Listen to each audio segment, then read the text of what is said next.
नमस्कार दोस्तों, स्वागत है आपका आज के को नए महत्वपूर्ण वीडियो में। आज के वीडियो में हम देखने वाले हैं एमपीपीएससी यानी मध्य प्रदेश लोक सेवा आयोग इंदौर के द्वारा आपके जो असिस्टेंट प्रोफेसर यानी सहायक प्राध्यापक परीक्षा आपकी विभिन्न प्रकार के विषयों के लिए जो ऑनलाइन फॉर्म चल रही है, तो उसकी लास्ट डेट आपकी 10 अप्रैल यहाँ पर कर दी थी, तो जिसकी लास्ट डेट आपकी शीघ्र ही समाप्त होने वाली है। तो आई होप आप सभी स्टूडेंट ने फॉर्म को फिल कर दिया होगा, और जिस भी स्टूडेंट अभी तक फॉर्म फिल नहीं किया है तो आप फॉर्म को फिल कर दीजिए।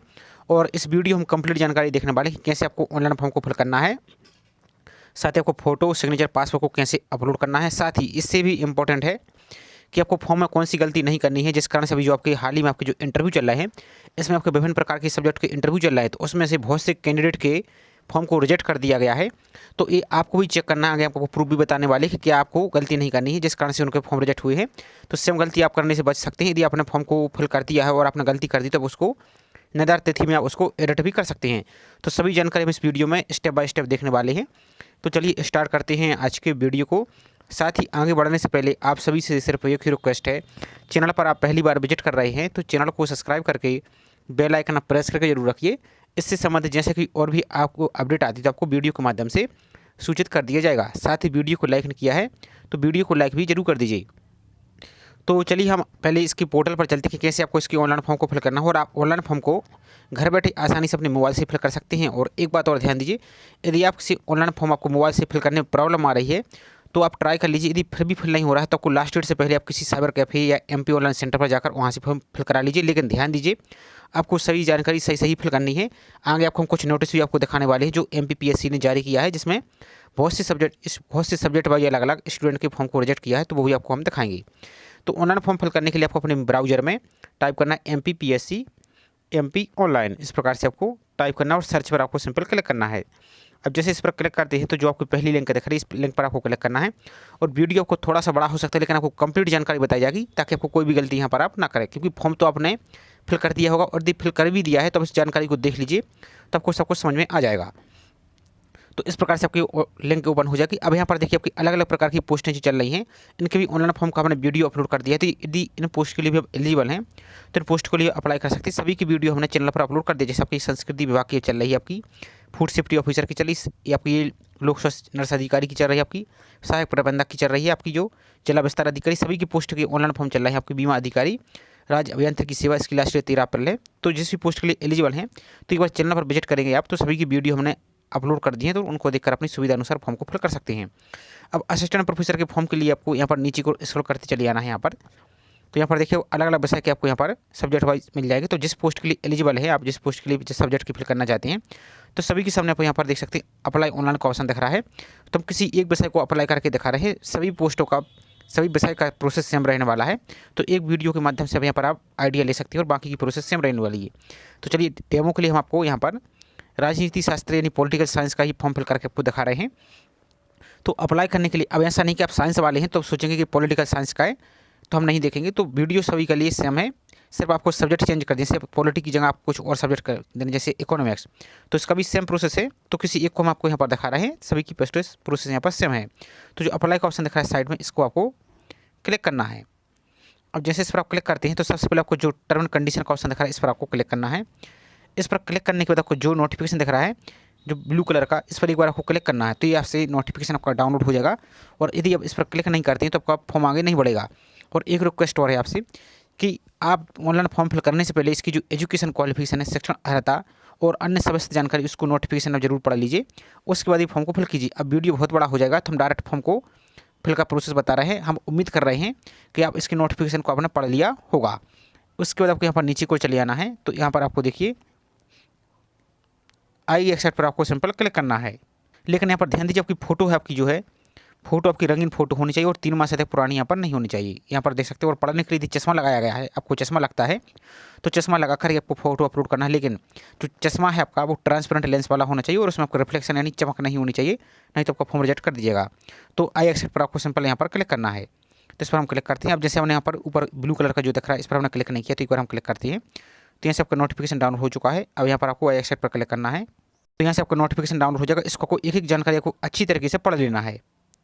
और एक बात और, आपको जो एजुकेशन क्वालिफिकेशन दी गई इसको आपको जरूर ध्यान रखना है, नहीं तो आपका फॉर्म आगे रिजेक्ट हो रहा है। आपको दिखाई देते हैं क्या है। तो यहाँ पर देखिए आपका फॉर्म यहाँ पर ओपन हो चुका है। अब सबसे पहले आपको सब्जेक्ट को सिलेक्ट करना है। तो सब्जेक्ट में देखिए आपके जैसे पद का नाम असिस्टेंट प्रोफेसर पॉलिटिकल साइंस। अब स्नातकोत्तर विषय का जिसमें आपका सब विषय है आपका उसको सेलेक्ट करना है। यहाँ पर देखिए तो जैसे आपका पॉलिटिकल साइंस था या पब्लिक एडमिनिस्ट्रेशन या इंटरनेशनल रिलेशन, जो भी आपका है यहाँ पर आप सेलेक्ट कर दीजिए। जैसे हम ये डेमो के लिए आपको दिखा रहे हैं तो पॉलिटिकल साइंस। अब यहाँ पर ध्यान दीजिए आपका फॉर्म रिजल्ट कैसे हो रहा है आपको दिखा देते हैं हम। तो जैसे देखिए आपका ये 7 तारीख हम वीडियो रिकॉर्ड कर रहे हैं और 7 तारीख का ही नोटिस आया है आपका असिस्टेंट प्रोफेसर आपका सहायक प्राध्यापक समाजशास्त्र। अब इसमें देखिए उम्मीदवारी नष्ट की जाने संबंधी सूचना। तो यहाँ पर देखिए सभी सब्जेक्ट पर ये लागू होने वाली है। तो यहाँ पर देख सकते हैं अब सबसे इंपॉर्टेंट है आपका ये तो आपका एजुकेशन क्वालिफिकेशन दिया है जैसा कि आपकी नोटिफिकेशन में भी दिया है, मेंशन है जो आप फॉर्म फिल कर रहे हैं। तो यहाँ पर आप देख लीजिए ये आपका यहाँ पर इनमें से सब्जेक्ट से आपका मांगा गया था। अब यहाँ पर देखिए कारण क्या है रिजेक्ट होने का, तो आपको विशेष रूप से ध्यान देना है, आपको गलती नहीं करनी है। और वीडियो आपको बड़ा हो रहा है तो आपको परेशान नहीं होना, आपको देख लेना है, आपकी जानकारी के लिए बनाया जा रहा है ताकि अभी आपके पास 3 दिन और बचे हैं। तो इस 3 दिन में और ध्यान दीजिए आपको 10 तारीख को सुबह की 12 बजे तक आपको इसकी लिंक ओपन रहेगी। 12 बजे के बाद आपकी लिंक बंद हो जाएगी, इसलिए आपको 12 से पहले ही आपको फॉर्म को फिल कर देना है। तो यहाँ पर देखिए नस्ती के कारण तो देखिए आपको विज्ञापन के अनुसार शिक्षण अर्हताधारी ना होने से अमान्य, सेट समाजशास्त्र विषय में ना होकर सोशल वर्क विषय में होने से। तो अब ध्यान से देखिए आपको जो यहाँ पर देख रहे हैं जो योग्यता मांगी गई है आपको वही फिल करना है। जैसे देखिए यहाँ पर शिक्षण अर्हताधारी ना होने से अमान्य सेट आपका जो इसमें समाजशास्त्र विषय में ना होकर आपका सोशल वर्क में था और फिर भी इन्होंने फॉर्म फिल कर दिया है। इसी प्रकार से देखिए कुछ सोशल वर्क में था और आपको और दिखा देते हैं हम। जैसे बाकी यहाँ पर देखिए आपकी सोशल वर्क था, इसी को आप देख सकते हैं, ये तो आपका एक विषय है और आपको दिखा रहे हैं हम, ये भी देख सकते हैं आप। इसी प्रकार से आपका सभी के स्टूडेंट का यहाँ पर लिस्ट दी गई है। तो यहाँ देख सकते हैं आप। अभी तो रहा है समाजशास्त्र का दूसरी विषय को और हम आपको दिखा रहे हैं। तो जैसे यहाँ पर देखिए एक मैथमेटिक्स का है गणित का जो कि 27 मार्च को इनकी लिस्ट जारी हुई थी। आपको हम दिखाने के लिए बता रहे हैं डेमो के लिए नहीं, रियल में जानकारी है आपकी। आप देख सकते यही गलती आपको नहीं करनी है। अब आपका विषय कोई सा भी हो सेम पर ही लागू होने वाली, तो आपको सही तरीके से सावधानी से सतर्कता से आपको चेक कर लेना है। तो यहाँ पर आपका डायरेक्ट हम कारण दिखा रहे हैं कि यहाँ पर देखिए आपका जैसे यहाँ पर देखिए आपका विज्ञापन अनुसार शिक्षण अर्हता धारित नहीं होने से अमान्य स्नातकोत्तर सांख्यिकी विषय में उत्तीर्ण। अब यहाँ पर देखिए जो भी पोस्ट के लिए मांगा गया था वो इनके पास नहीं है। जैसे यहाँ पर देखिए विज्ञापन अनुसार शिक्षण अर्हता धारित नहीं होने से अमान्य पीएचडी ऑनलाइन आवेदन करने की अंतिम तिथि की बात की। ध्यान से देखिए आपकी सभी शिक्षण अर्हता जैसे आपकी 10 तारीख की लास्ट डेट है तो 10 तारीख के बाद की नहीं होनी चाहिए, 10 तारीख तक या 10 तारीख से पहले की होनी चाहिए। इसी प्रकार से आपको यहाँ पर चेक कर लेना है। जैसे यहाँ पर देखिए आपकी विज्ञापन के अनुसार शिक्षण अर्हता धारित नहीं होने से अमान्य net computer science and application विषय में उत्तीर्ण है। तो जो आपके पास योग्यता है उसके अनुसार ही आपको फिल करना है। यदि ऐसा नहीं करते तो आप यहाँ पर देख सकते हैं जैसा इनका ये रिजेक्ट किया गया है ऐसा आपका भी यहाँ पर हो सकता है। तो इतना सबको चेक करने के बाद अब आई हो आप समझ चुके होंगे तो ये गलती आपको नहीं करनी। अब यहाँ पर हम फॉर्म पर आ चुके हैं तो कोई एक विषय आपको सिलेक्ट कर लेना जो भी आपका विषय है। अब नेक्स्ट है कि अभ्यर्थी स्नातकोत्तर अनुग्रह के ग्रेस मार्क के साथ उत्तीर्ण यदि है तो यस, नहीं तो आपको नो पर क्लिक करना है इस प्रकार से। नेक्स्ट अब यहाँ पर ध्यान दीजिए ऐसे अभ्यर्थी जो एक से अधिक विषय की सब विषय में स्नातकोत्तर उपाधि की अर्हता रखते हैं जो किसी एक मुख्य विषय के अतिरिक्त पदों में सम्मिलित, यहाँ पर देखिए किसी एक विषय में आपको अब आपके पास जैसे समझिए फॉर एग्जाम्पल आपके तीनों विषय हैं तो तीनों विषय की आप फॉर्म फिल नहीं कर पाएंगे, सिर्फ आपको किसी एक विषय को आपको सिलेक्ट करना, उसकी बेस पर आप फॉर्म को फिल कीजिए। अब नेक्स्ट है अभ्यर्थी का विवरण। तो ध्यान दीजिए आपको सभी जानकारी आपकी 10वीं की अंक सूची पर ध्यान से देखिए। तो 10वीं की अंक सूची के अनुसार ही आपको फिल करनी है। आप आधार कार्ड वोटर ID कार्ड इसके बेस पर फिल मत कीजिए, सॉरी।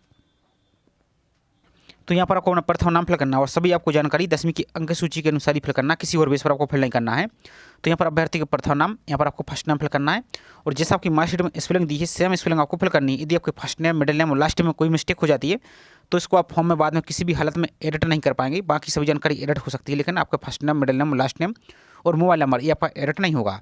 तो आपको फर्स्ट नेम फिल करना। यदि आपकी मार्कशीट में मिडिल नेम यानी मध्य नाम दिया है तो फिल कीजिए, नहीं तो इसको छोड़ दीजिए। यदि आपकी मार्कशीट में सरनेम भी दिया है तो फिल कीजिए, नहीं तो इसको भी छोड़ दीजिए। जिसमें रेड स्टार लगा है यहाँ पर देखिए आपको तो एक कॉलम आपको फिल करना आवश्यक है, बाकी सभी आप जिसमें रेड स्टार नहीं लगा वो आप छोड़ सकते हैं। तो यहाँ पर आप अभ्यर्थी का जेंडर मेल फीमेल जो भी आपको उसको सिलेक्ट कीजिए इस प्रकार से। यहाँ पर आप अपनी डेट ऑफ बर्थ फिल करनी है, तो जो आपकी 10वीं की अंक सूची में डेट ऑफ बर्थ दी है वही आपको सेम फिल करनी है। तो यहाँ पर आपको अपने पहले ईयर को सिलेक्ट कीजिए इस प्रकार से, इस ईयर को सिलेक्ट कीजिए इस प्रकार से। आपको यहाँ पर ईयर को सिलेक्ट करना है, इसके बाद आपको ईयर और मंथ आपको और डेट को सिलेक्ट करना है। तो आपकी ये जो यहाँ पर कैलकुलेट होकर आ जाएगी। इस समय आपको डेमो के लिए दिखा रहे हैं, जो कि एक्चुअल जानकारी वही आपको सही से फिल करना है। यहाँ पर अपने फादर्स का नाम, अपने पिताजी का नाम फिल करना है। जैसा कि इस फिल्म आपकी 10वीं की अंक सूची में दी है वैसा ही फिल करना है। आपको बार बार इसीलिए बोल रहे हैं ताकि आप कोई भी गलती ना करें। यहाँ पर आपकी माता जी का नाम यानी मदर्स नेम फिल करना है। सेम स्पेलिंग आपको जैसे कि 10th की सर्टिफिकेट में दिया है वैसा ही फिल करना है। यहाँ पर नेक्स्ट आ जाता है कि अभ्यर्थी विवाहित है। यदि आप विवाहित है तो यस करना है। फिर यहाँ पर अपनी पत्नी का नाम, यदि आप मेल सेलेक्ट करते हैं तो आपको पत्नी का नाम, यदि फीमेल सेलेक्ट करते हैं तो आपको फिर पति का नाम यहाँ पर फिल करना होगा। यहाँ पर जीवित बच्चों की संख्या आपको सिलेक्ट करनी है इस प्रकार से। तो कितने आपके 1 0 या जितने भी हैं उसको सिलेक्ट कीजिए इस प्रकार से। इसके बाद क्या अंतिम बच्चे जुड़वा हैं और क्या अभ्यर्थी विधवा, तलाकशुदा या परित्यक्त महिला है? यदि है तो यस, नहीं तो नो पर क्लिक करना है। यदि आप अनमेरिड है तो आपको सिंपल अनमेरिड पर इस प्रकार से टिक करना है। नेक्स्ट है, क्या अभ्यर्थी मध्य प्रदेश का मूल निवासी? यदि आप मध्य प्रदेश के मूल निवासी तो यस करना है। यदि मध्य प्रदेश के बाहर के स्टूडेंट हैं तब आपको यहाँ पर नो पर क्लिक करना है। अब रिजर्वेशन सिर्फ मध्य प्रदेश के मूल निवासियों को ही मिलेगा, जो अदर स्टेट के हैं उनके लिए रिजर्वेशन नहीं मिलेगा, वो यहाँ पर अनरिजर्व से ही यहाँ पर काउंट किए जाएंगे, तो आपको ऑटोमेटिक अनरिजर्व आ जाएगा। यदि मध्य प्रदेश के मूल निवासी तब आपको यहाँ पर यस करना है। अब यहाँ पर आपको अपनी कैटेगरी सेलेक्ट करनी है। यदि अनरिजर्व में आते तो अनरिजर्व, यदि एससी में आते तो यहाँ पर आपको एससी सेलेक्ट करना है। फिर यहाँ पर आपको अपनी कास्ट का नाम फिल करना है, जो भी आपकी जाति है वो सरनेम, जाति सरनेम जो भी आपकी है वो आपको फिल करना है। यदि एसटी में आते तो इस प्रकार से आपको एसटी में सेलेक्ट करना है, उसकी भी आपको यहाँ पर अपनी कास्ट का नाम फिल करना है। यदि आप ओबीसी में आते तो आपको यस करना है। फिर यहाँ पर आपको यदि नॉन क्रिमिनल में आते हैं आप तो यहाँ पर आपको नो पर क्लिक करना है इस प्रकार से। यदि क्रिमिनल में आती है तो फिर आपको रिजर्वेशन नहीं मिलेगा, तो यहाँ पर नो पर क्लिक करना है। अब आपको वही सेम आपको यहाँ पर कास्ट फिल करनी है। यदि ईडब्ल्यूएस में आते तो ईडब्ल्यूएस को सिलेक्ट करना है, तो ये ऑप्शन आपके यहाँ पर क्लोज हो जाएंगे। तो इस प्रकार से आपको देना है। चलिए हम आपको ओबीसी नॉन क्रिमिनल से फिल करके आपको दिखा देते, तो यहाँ पर नो पर क्लिक करना है। यहाँ पर आपको अपनी कास्ट फिल करना है। अब नेक्स्ट आ जाते हैं यहाँ पर नीचे को चलिए, और यहाँ पर ध्यान दीजिए टिप, जिस आरक्षित श्रेणी हेतु पद विज्ञापित नहीं है उन श्रेणी के अभ्यर्थी को आरक्षण तथा आयु सीमा में छूट की पात्रता नहीं होगी तथा उन्हें अनारक्षित पद या पदों के संदर्भ में विचारित किया जाएगा। यदि अनारक्षित श्रेणी का पद विज्ञापित नहीं है तो केवल उन आरक्षित श्रेणी के अभ्यर्थी द्वारा आवेदन किया जा सके जिस श्रेणी की पद आरक्षित है। सिंपल सा मतलब ये है, यदि आपकी एससी एसटी ओबीसी के लिए पोस्ट नहीं है, सिर्फ अनरिजर्व के लिए ही पोस्ट है, तो आप अनरिजर्व से फिल कर सकते हैं, लेकिन आपको आरक्षण का लाभ नहीं मिलेगा क्योंकि पोस्ट अनरिजर्व की है। और यदि वो पोस्ट आपकी वो विषय की पोस्ट आपकी अनरिजर्व के लिए नहीं है, बाकी अदर कैटेगरी के लिए है, तो फिर अनरिजर्व वाले उसमें फॉर्म को फिल नहीं कर पाएंगे, और जिस कैटेगरी के लिए पोस्ट है उसी कैटेगरी को फिल कर पाएंगे। सिंपल सा मतलब ये है।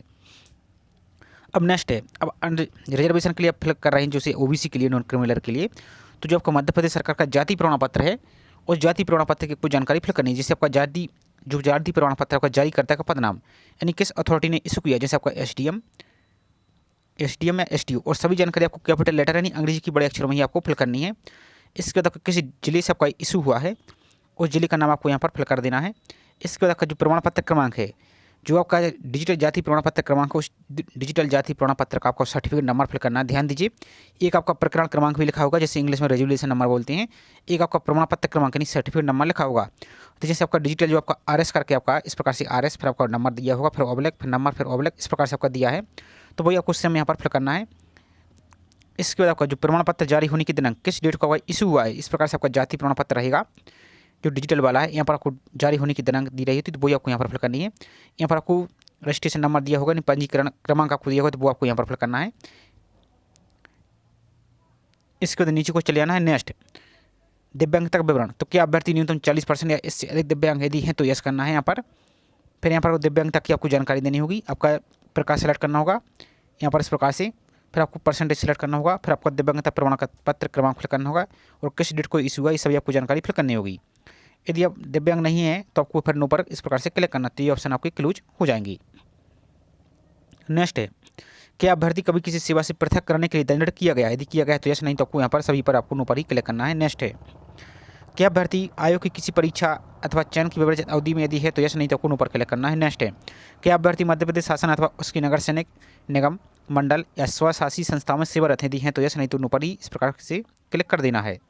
नेक्स्ट है, क्या अभ्यर्थी के विरुद्ध कोई आपराधिक प्रकरण लंबित है, यदि आपके ऊपर कोई क्रिमिनल केस चल रहा है, यदि चल रहा है तो आपको यहाँ पर यस करना, नहीं चल रहा है तो नो पर क्लिक करना है। और आपको सभी जानकारी सही सही फिल करनी है, कोई भी जानकारी आपको छुपानी नहीं तो आपको बाद में पुलिस वेरिफिकेशन भी होता है, तो उस टाइम आपको प्रॉब्लम हो सकती है।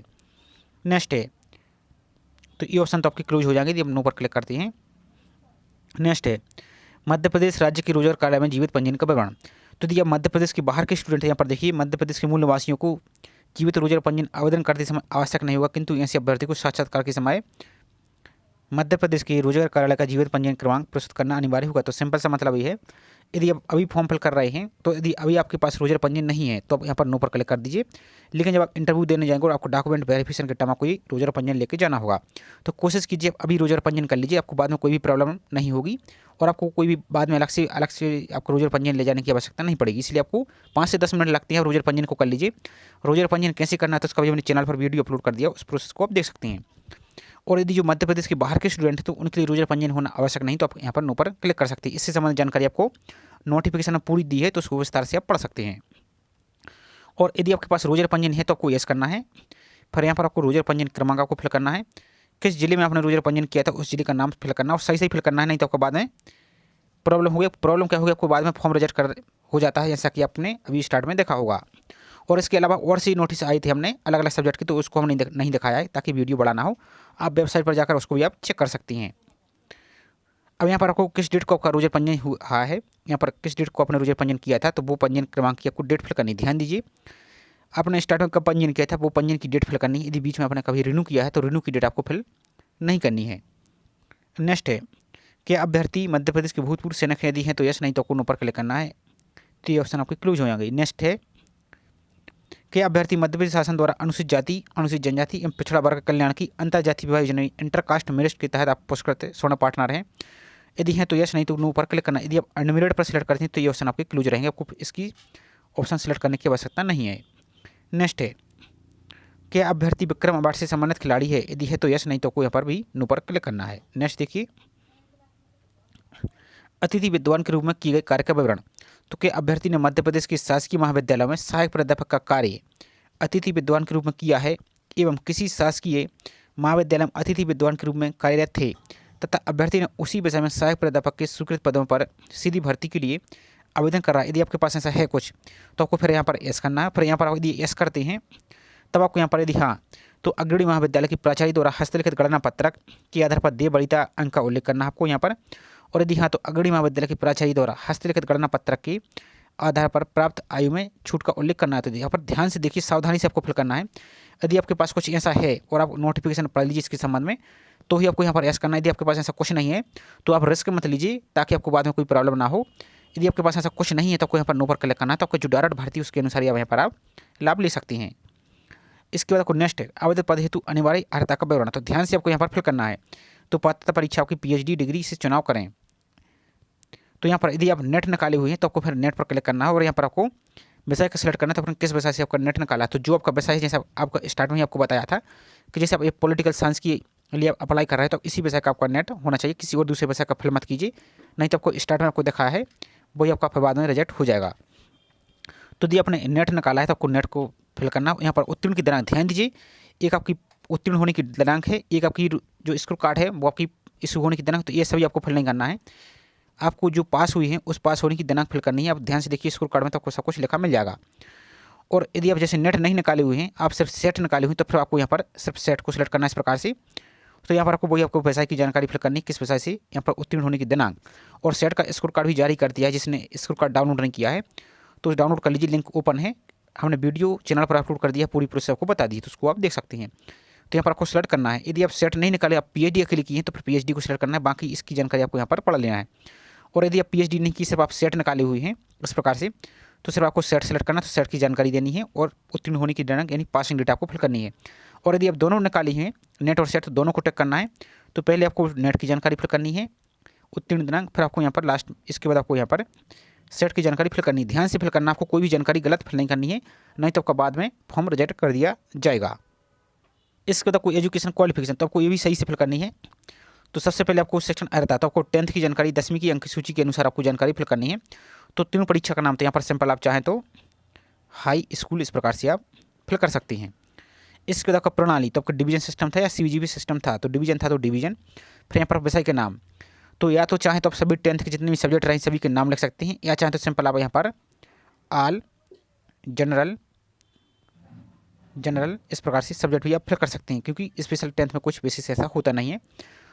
इसके तक पूर्णांक, तो आपका पूर्णांक कितना था, तो आपको ये हम डेमो के लिए दिखा रहे हैं, जो आपको एक्चुअल था वही आपको सही से फिल करना है। इसके बाद आपको प्राप्तांक, कितने आपको प्राप्तांक प्राप्त हुए हैं, इस प्रकार से आपको प्राप्तांक फिल करना है। तो यहाँ पर आपको ऑटोमेटिक परसेंटेज कैलकुलेट होकर आ जाएंगी।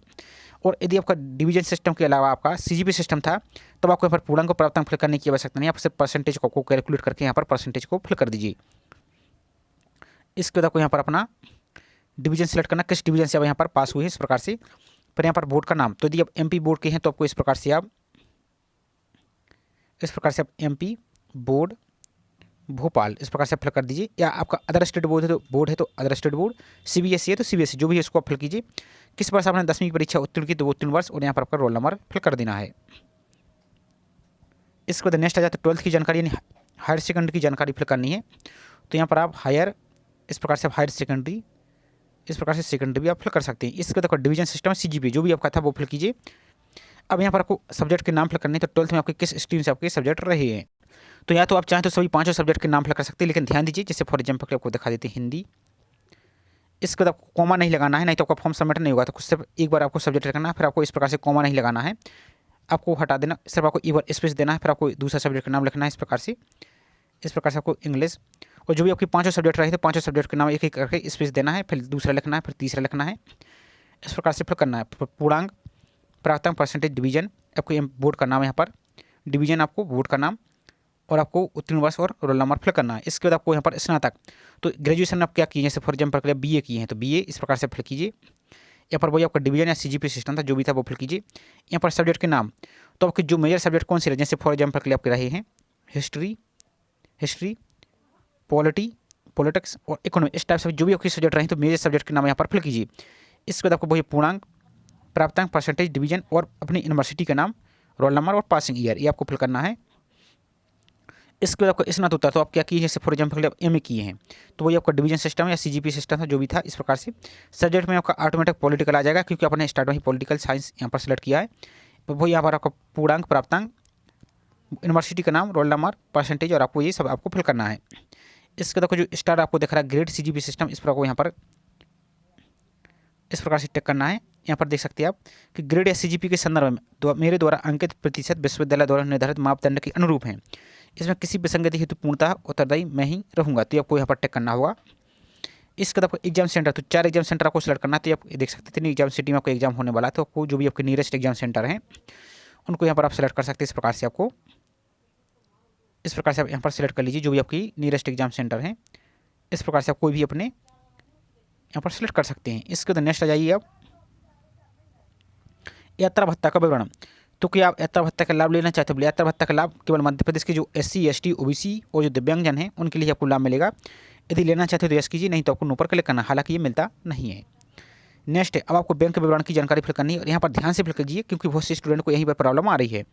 तो बैंक के विवरण की जानकारी आपको स्वयं की ही फिल करनी है, किसी और दूसरी फैमिली मेम्बर की जानकारी यहाँ पर आपको फिल नहीं करनी है। तो सबसे पहले आपको बैंक का नाम फिल करना है। तो जो भी आपकी बैंक है, जैसे आपकी HDFC या स्टेट बैंक ऑफ इंडिया, तो इस प्रकार से आप जो भी आपकी है इस प्रकार से आप फिल कीजिए। जैसे SBI है तो स्टेट बैंक ऑफ इंडिया इस प्रकार से फिल कीजिए, और जैसे आपकी HDFC है, HDFC या जो भी आपकी बैंक है उसको फिल कीजिए। यहाँ पर आपको IFSC कोड फिल करना है। IFSC कोड आपका जो बैंक का पासवर्ड उसके फ्रंट पेज को आप देखिए तो सब कुछ आपको लिखा मिल जाएगा। तो यहाँ पर IFSC कोड फिल करना है। यहाँ पर ब्रांच का नाम फिल करना है आपको यहाँ पर, तो पासबुक का आपको वो भी लिखा मिल जाएगा, तो ब्रांच का नाम फिल कीजिए। यहाँ पर ब्रांच कोड, तो वही आपको पासबुक का फ्रंट पेज आपको लिखा मिल जाएगा, तो वो फिल कीजिए। यहाँ पर खाता धारक का नाम, तो यहाँ पर अकाउंट नंबर होल्डर जो आपका है आपका नाम फिल करना है। यदि आपको नाम फिल करने में कोई प्रॉब्लम आ रही है तो एक बार फिर क्या कीजिए, जो आपकी बैंक की पासबुक स्पेलिंग दी है सेम वैसा स्पेलिंग, आपको कैपिटल है तो कैपिटल, स्मॉल है तो स्मॉल, और जैसा स्पेलिंग है आपको बैंक के पास पहले आप जो आपकी 10th की मार्कशीट है उसके अनुसार फिल कीजिए। और यदि ऐसा नहीं होता है, सबमिट नहीं हो रहा है, आपको बार बार खाता धारक का नाम जोड़े एरर आ रहा है, फिर आपको करना क्या है कि जो आपकी बैंक की पासबुक में स्पेलिंग है वो स्पेलिंग फिल करके देखिए, तो आपका फॉर्म यहाँ पर सबमिट हो जाएगा। फिर भी आपको कोई प्रॉब्लम आ रही है तो MPSC की हेल्पलाइन नंबर पर आप कॉन्टैक्ट जरूर कर सकते हैं। इसके बाद आपको अकाउंट नंबर आपको यहाँ पर फिल करना है। अब नेक्स्ट आ जाता है जो बैंक की पासबुक है आपकी फ्रंट पेज, उसकी फ़ोटो आपको यहाँ पर स्कैन कर लेना है फ्रंट पेज की, और यहाँ पर आपको अपलोड करना होगा। अपलोड कैसे करना है, तो JPG फॉर्मेट में अपलोड करना है, और फोटो की साइज आपको 200 KB से अधिक यहाँ पर नहीं होनी चाहिए। और जब आप फोटो को अपलोड करते हैं तो कैसे अपलोड करना, तो आगे प्रोसेस हमको दिखा रहे हैं, तो वीडियो के साथ बने रहिए आप। तो सबसे पहले आपको यहाँ पर एड्रेस फिल करना है, आगे आपको बता रहे हैं फोटो कैसे अपलोड करना है। तो वर्तमान पता, यदि आपका जो करस्पॉन्डिंग एड्रेस वो आपको फिल करना है। तो यहाँ पर अपने स्टेट का नाम सेलेक्ट करना है, जो भी आपका स्टेट इस प्रकार से आपका सेलेक्ट करना है। तो यहाँ पर आप देख सकते हैं, यहाँ पर आपको जिले का नाम सेलेक्ट करना है, इस प्रकार से आपको जिले का नाम सेलेक्ट करना है। और यदि आप अदर स्टेट के हैं, जैसे फॉर एग्जाम्पल आप अदर स्टेट के हैं, यहाँ पर आपको दिखा देते कोई भी यहाँ पर डेमो के लिए, तो फिर यहाँ पर आपको जिले का नाम मैनुअली फिल करना होगा। तो इस सभी आपको यहाँ पर फिल करना है, इस प्रकार से आपको फिल करना होगा। तो जिले का नाम आपको यहाँ पर फिल करना है। यहाँ पर पूरा एड्रेस आपको फिल करना है। यहाँ पर आपको पिन कोड फिल करना और लैंडमार्क फिल करना है। यदि आपको वर्तमान पता और स्थायी पता दोनों सेम है तो इस पर आपको टिक करना है, तो दोनों ऑटोमेटिक यहाँ पर फिल हो जाएंगे। यदि अलग अलग हैं तब आपको यहाँ पर टिक नहीं करना, आपको अलग अलग यहाँ पर आपको फिल कर देना है। इसके बाद नेक्स्ट अभ्यर्थी का फोटो, तो फोटो वही आपको JPG फॉर्मेट अपलोड करना है, और मिनिमम 20 KB, अधिकतम 100 KB, और इसी प्रकार से आपको सिग्नेचर अपलोड करना है। अब यहाँ पर ध्यान से समझिए आपको सिग्नेचर, फोटो और पासवर्ड को कैसे अपलोड करना है। तो सबसे पहले तो आपको इसकी फ़ोटो और सिग्नेचर को रिसाइज कर लेना है। रिसाइज कैसे करना है, तो इसका हमने चैनल पर वीडियो अपलोड किया स्पेशल असिस्टेंट प्रोफेसर के लिए ही, और सभी जितने भी फॉर्म फिल चल रहे हैं सभी के लिए है। तो उसकी लिंक हमने डिस्क्रिप्शन में दे दी है, लेकिन आपको कुछ जानकारी यहाँ पर आपको बता रहे हैं। तो जैसे सबसे पहले इंपॉर्टेंट देखिए, जैसे आपकी कोई भी इमेज है तो हम इमेज में आप जब प्रॉपर्टी में आते हैं यहाँ पर, तो जो रीनेम का ऑप्शन दिख रहा है इसको रीनेम करना है, और आपको इधर कुछ भी आपको यहाँ पर लिखा होगा तो सिंपल से आपको इस प्रकार से IGN शॉर्ट में आपको लिखना है और ओके पर क्लिक करना, और इसके अलावा जितना भी स्पेस आपको रिमूव कर देना है और आपको ओके पर आपको क्लिक करना। तो इसी प्रकार से आपको फोटो को करना है और इसी प्रकार से आपको पासवर्ड को अपलोड करना है। और इसके अलावा आपको इसकी पिक्सल रिसर्च कर लीजिए, और ध्यान दीजिए आपको 100 KB से अधिक नहीं होनी चाहिए, और जो पासवर्ड आपकी 200 KB से अधिक नहीं होनी चाहिए। और क्या कीजिए, आप फोटो की जो KB की क्वालिटी लगभग 90 के आसपास कीजिए, तो आपकी फोटो की गुणवत्ता अच्छी दिखेगी और फोटो आपकी ब्लर नहीं दिखेगी। अब जैसे फॉर एग्जाम्पल हमने आपके सामने ये सिग्नेचर रिसर्च किया है, तो इसको अपलोड करके आपको बता रहे हैं कि आपको यहाँ पर चेक करना होगा। तो जैसे हमने डेमो के लिए सिग्नेचर अपलोड किया, तो यहाँ पर देखिए अब आपको यहाँ पर चेक करना क्या है। तो आपको जैसे आपने रीनाम किया, तो यहाँ पर देखिए हमने SIGN लिखा था, इसी प्रकार से आपको सभी में लिखना है। जैसे फोटो है तो PHTO इस प्रकार से शॉर्ट में 4 अक्षर लिख दीजिए, और बाकी जितना स्पेस है सभी को रिमूव कर दीजिए। फिर आपको यहाँ पर लिखना और .jpg आपको यहाँ पर आना चाहिए। यदि .jpg के अलावा कुछ और एक्सटेंशन यहाँ पर आता है तो फिर आपकी फोटो अपलोड नहीं होगी, आपको JPG में ही करना होगा। इसी प्रकार से आपको फोटो को अपलोड करना है। और आपको यहाँ पर अपना, और एक बात और, यदि आपको फिर भी इतना करने के बाद अपलोड नहीं हो रही, तो जो हमने वीडियो को डिस्क्रिप्शन में आपको लिंक दी है उस वीडियो को देख लीजिए। आपकी फोटो रिसर्च का हमने पूरा प्रोसेस आपको बताया है। तो सब पिक्सल से लेकर JPG फॉर्मेट को लेकर आप KB से लेकर सब कुछ रिसर्च करके अपलोड कर सकते हैं, तो आपका फॉर्म यहाँ पर सबमिट हो जाएगा। तो यहाँ पर आपको एक जो मोबाइल नंबर है वो आपको फिल करना है। और ध्यान दीजिए, यदि मोबाइल नंबर में गलती हो जाती है तो बाद में फॉर्म को एडिट नहीं कर पाएंगे, क्योंकि जो मोबाइल नंबर है उस पर OTP जाता है, और OTP वेरीफाई करने के बाद आपका फॉर्म एडिट होगा। तो मोबाइल नंबर आपको सही से फिल करना है। यहाँ पर आपको ईमेल ID फिल करनी है, और इसके बाद जो घोषणा पत्र दिख रहा है इस पर आपको टिक करना है, तो यहाँ पर पूरी जानकारी आपको आ जाएगी। इसके बाद जो कैप्चा दिख रहा है इस कैप्चा को यहाँ पर फिल करना और नेक्स्ट पर आपको क्लिक कर देना है। तो जैसे नेक्स्ट पर आप क्लिक करते हैं आपको इस प्रकार से जानकारी आएगी। तो यहाँ पर आपको अभ्यर्थी का नाम, पिता का नाम, डेट ऑफ बर्थ आपकी, जेंडर, कैटेगरी, ये सभी आपको दिख रहे हैं। ध्यान दीजिए आपकी प्रथम नाम, मध्य नाम और अंतिम नाम यदि कोई मिस्टेक हो जाती है तो इसको आप एडिट नहीं कर पाएंगे, जैसा कि हमने स्टार्ट में ही आपको बताया है। तो यदि कोई मिस्टेक है तो आपको कैंसिल पर जाकर सुधार लेना है, उसके बाद आपको दोबारा से नेक्स्ट पर क्लिक करना है। और आपके मोबाइल नंबर भी आपको सही से फिल करना है। यदि आपको आपका सही तो ओके पर आपको यहाँ पर क्लिक कर देना है। अब यदि जैसे आप ओके पर क्लिक करते हैं आपका फॉर्म सबमिट नहीं हो रहा, आपको यदि इस प्रकार का एरर आ रहा है, कृपया अभ्यर्थी का हस्ताक्षर फिर से संलग्न करें। और एक एरर आपका इस प्रकार से भी आ सकता है, हमको दिखा रहे हैं। एक एरर आपका इस प्रकार का भी आ सकता है, कृपया फोटो संलग्न करें। एक एरर आपका इस प्रकार का भी आ सकता है, प्लीज़ अपलोड करेक्ट फाइल। तो इन सभी का सोल्यूशन का जो हमने वीडियो को डिस्क्रिप्शन में लिंक दी है उसको आप देख लीजिए, तो उससे आप यहाँ पर फोटो को रिसर्च करके अपलोड कर सकते हैं और आपका फॉर्म यहाँ पर सबमिट हो जाएगा। तो जैसे फॉर्म को सबमिट कर दें तो अब आपका फॉर्म यहाँ पर सबमिट हो चुका है और आपको भुगतान नहीं इस प्रकार से दिख रहा होगा, लेकिन ऊपर देखिए आपको एक आवेदन क्रमांक नहीं एप्लीकेशन नंबर भी दिख रहा होगा, तो उसको पहले नोट कर लीजिए, इसका स्क्रीनशॉट ले लीजिए। उसके बाद आपको नीचे को चले जाना है, तो यहाँ पर जो प्रोसीड टू पेमेंट का ऑप्शन दिख रहा है इस पर आपको क्लिक करके अलग अलग ऑप्शन देखेंगे, तो इस पर जाकर आपको अपनी फीस को पेमेंट कर देना है और आपका प्रिंट आपको निकाल के रख लेना है। अब बहुत से स्टूडेंट के लिए एक समस्या ये भी आ रही होगी कि आपने फॉर्म तो सबमिट कर दिया है लेकिन आपकी फोटो यहाँ पर लोड होकर नहीं दिख रही होगी और सिग्नेचर, तो उसका सोल्यूशन आपको और दिखा देते हैं हम। तो जैसे आपने फॉर्म को सबमिट कर दिया है, यदि आपने फीस पेमेंट भी नहीं कर पाए हैं आप, तो यहाँ पर दूसरे ऑप्शन पर क्लिक करके आप एप्लीकेशन नंबर फिल करके यहाँ पर आप फीस को पेमेंट कर सकते हैं। और आपने फीस पेमेंट कर दी लेकिन आपकी फॉर्म में फोटो शो नहीं हो रही, तो आपको करना क्या है, एक यहाँ पर देखिए डुप्लीकेट रसीद एप्लीकेशन पेमेंट स्टेटस, इस वाले ऑप्शन पर आपको यहाँ पर इस प्रकार से क्लिक करना है। अब जो भी आपने एप्लीकेशन नंबर नोट किया वही एप्लीकेशन नंबर यहाँ पर फिल करना है, यहाँ पर डेट ऑफ बर्थ, यहाँ पर जो कैप्चा दिख रहा है इस कैप्चा को यहाँ पर फिल करना है और लॉगिन पर आपको क्लिक करना है। तो यहाँ पर पूरा फॉर्म आपका यहाँ पर ओपन हो जाएगा और यहाँ पर आपका फोटो और सिग्नेचर भी आपको शो होने लगेगी, क्योंकि फोटो सिग्नेचर आपका अपलोड हो चुका है, लेकिन साइट स्लो के कारण आपकी सर्वर इशू के कारण आपकी फोटो लोड नहीं होती है, लेकिन आपका फोटो सिग्नेचर 100% अपलोड होगा। फोटो सिग्नेचर अपलोड होने बिना अपलोड हुए आपका फॉर्म सबमिट नहीं होगा। तो ये आपको चेक करना, यदि आप बाई चांस अपना एप्लीकेशन नंबर भूल चुके हैं और आपने फॉर्म सबमिट कर दिया, तब आपको करना क्या है, यहाँ पर देखिए आपको होम पेज पर ऊपर की ओर देखिए, यहाँ पर इस वाले पोर्टल आपको हम दिखा देते हैं। तो एक ऑप्शन आपको यहाँ पर दिख रहा है नो योर एप्लीकेशन नंबर, तो इस पर आपको क्लिक करना है। जैसे इस पर क्लिक करते हो आपको एग्जामिनेशन सेलेक्ट, तो यहाँ पर आपको असिस्टेंट प्रोफेसर एग्जामिनेशन 2024 आपको यहाँ पर जैसा ये दिख रहा है, इसी प्रकार से आपको पॉलिटिकल साइंस है जो भी आपने सब्जेक्ट का फिल किया उसको यहाँ पर सेलेक्ट करना है। जैसे 2022 दिख रहा है तो स्क्रॉल करते आपको जाना है यहाँ पर, तो 2024 आपको यहाँ पर देखने को मिल जाएगा। इस प्रकार से आपको यहाँ पर 2024 मिल जाएगा। यहाँ पर देखिए आपको असिस्टेंट प्रोफेसर 2024, तो इस प्रकार से आपको सेलेक्ट करना है जो भी आपने सब्जेक्ट का फिल किया है। इसके बाद आपको यहाँ पर अपना फर्स्ट नेम फिल करना है, यहाँ पर लास्ट नेम फिल करना है जैसा कि अपने फॉर्म में फिल किया था। यहाँ पर mother's name, date of birth, gender, domicile यदि मध्य प्रदेश के मूल निवासी तो आपको यहाँ पर यस करना है और यहाँ पर फिर अपनी कैटेगरी सेलेक्ट करनी है और सबमिट पर आपको क्लिक करना है इस प्रकार से। तो हमने जानकारी यहाँ पर फिल नहीं की है इस प्रकार से आपको, तो यहाँ पर आपको एप्लीकेशन नंबर यहाँ पर शो होने लगा, वही एप्लीकेशन नंबर को नोट करके अपने फॉर्म को रिप्रिंट करके आप चेक कर सकते हैं। तो ये पूरी प्रोसेस हमने बताने का स्टेप बाय स्टेप प्रयास किया है। आई होप जानकारी आपको पसंद आई होगी। जानकारी पसंद आई तो वीडियो को लाइक जरूर कीजिए। साथ ही आप चैनल पर पहली बार विजिट कर रहे हैं तो चैनल को सब्सक्राइब करके बेल आइकन प्रेस करके जरूर रखें इसी प्रकार की रेगुलर अपडेट पाने के लिए। तो चलिए मिलते हैं इसी प्रकार से कोई नई जानकारी के साथ। जय हिंद।